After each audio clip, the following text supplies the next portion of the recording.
Divorce হলে পুরুষের কোনো ক্ষতি হয় না, সব ক্ষতি মেয়ের হয়।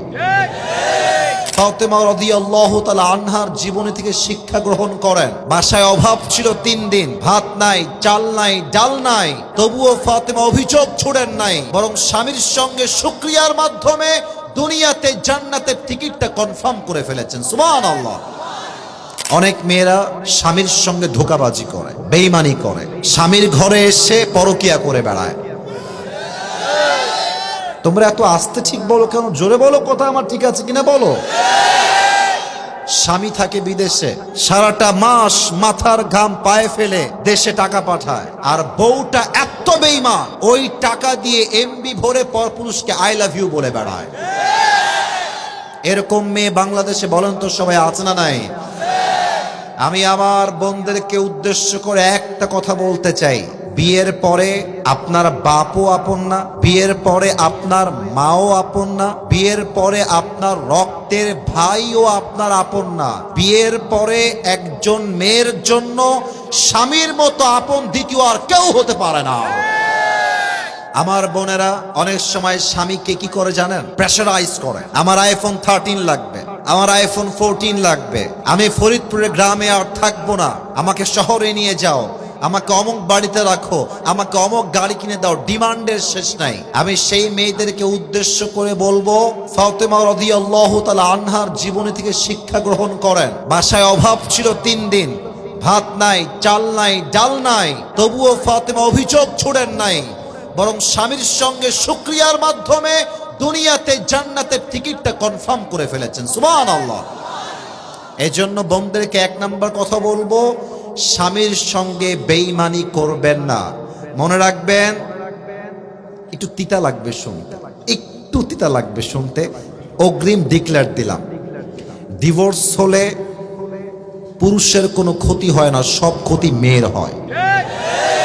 একটু তিতা আমি জানি, শুনতে তিতা, কারণ কি, একজন নারীর সতীত্বের অনেক দাম আছে, যেটা পুরুষের আহামরি দাম নাই। একজন নারীর দেহের অনেক মূল্য আছে, যেটা পুরুষের ক্ষেত্রে আহামরি সমাজ দেখতে চায় না। একজন মেয়ের যখন ডিভোর্সের দাগ লেগে যায়, পুরো সমাজের চোখে সেই মেয়েটা একদম ছোট হয়ে যায়, ঠিক কিনা বলে? তো স্বামীর সঙ্গে বেঈমানি করার পূর্বে একটু ভেবে নিবেন যে ক্ষতিটা আমার হবে না, ক্ষতিটা আপনার হবে না, ক্ষতিটা হবে প্রত্যেকটা সেই মেয়ের যেই মেয়ে স্বামীর সঙ্গে গাদ্দারি করে, ঠিক কিনা বলেন? আল্লাহ মেয়েদেরকে বোঝার তৌফিক দান করুক। পড়েন সবাই আমিন। আপনাদের বউ আছে কার কার? একটু হাত তুলেন তো। বউ আছে? বউ বউ বউ, আচ্ছা হাত নামান। আর বউ নাই কার কার? তারা একটু হাত তোলেন। ইন্না লিল্লাহি ওয়া ইন্না ইলাইহি রাজিউন। কারোই তো বউ নাই রে ভাই। আচ্ছা আচ্ছা, হাত নামাও। আল্লাহ তুমি প্রত্যেকটা সিঙ্গেল যুবককে বউ দিয়ে দাও। এই যারা আমিন কয় না, কেউ বউ পাবে না। আরে ইয়ার জোর সে বলো আমিন। আর আমার আব্বাজান যারা এসেছেন, আমি আপনাদেরকে চোখ দিয়ে দেখতে পাচ্ছি আব্বাজান, এবং যারা আমাকে শুনছেন মায়েরা, ছেলেকে বিয়ে দিয়ে দেন, আর দেরি করেন না, আর না। আর শীতকালে যুবকদের চরিত্র এমনিতেই নষ্ট হয়ে যায় খুব বেশি। এই জন্য আমি বলবো, যুবকের চরিত্র কম্বল দিয়ে ঠিক হবে না, ল্যাব দিয়ে ঠিক হবে না, একমাত্র বউ দিয়ে ঠিক হবে। আব্বা বোঝে না রে, বোঝে না। আল্লাহ আব্বা জানদেরকে বোঝার তৌফিক দান করে। পড়েন সবাই আমিন। আমরা সবাই মিলে 3টে তাকবীর দিব। প্রথম তাকবীর দিবেন বিবাহিত ভাইরা, দ্বিতীয় তাকবীর দিবেন সিঙ্গেল ভাইরা। দেখতে চাই কার গায়ের জোর কত বেশি আজকের মাহফিলের। আমার আব্বা জানেরা, বিবাহিত ভাইরা আমার দিকে তাকান, আব্বা জানেরা আমার দিকে তাকান, সবাই একটা কাশি দেন। মাশাআল্লাহ, আওয়াজ ভালো আছে। তাকবীর ভালো হবে বিবাহিত ভাইদের, সিঙ্গেলরা চুপ থাকবে। বিবাহিত ভাইরা তাকবীর দেন। নারায়ে তাকবীর। মোটামুটি খুব ভালো হয়েছে, খারাপ না। দেখা যাক সিঙ্গেলরা পাস করে কিনা আজকের মাহফিলে। সিঙ্গেলরা একটা কাশি দাও। আপনারাই নাম্বার দিবেন যারা স্টেজে আছেন। আমি এই দল থেকে বের হয়ে গেলাম। সিঙ্গেলরা কাশি দাও। নারায়ে তাকবীর। মুরব্বী আব্বাজান তাকবীর দিয়েছে। বউ নাই, আব্বাজানের বউ নাই মনে হয়। যাই হোক, যা হওয়ার হয়ে গেছে।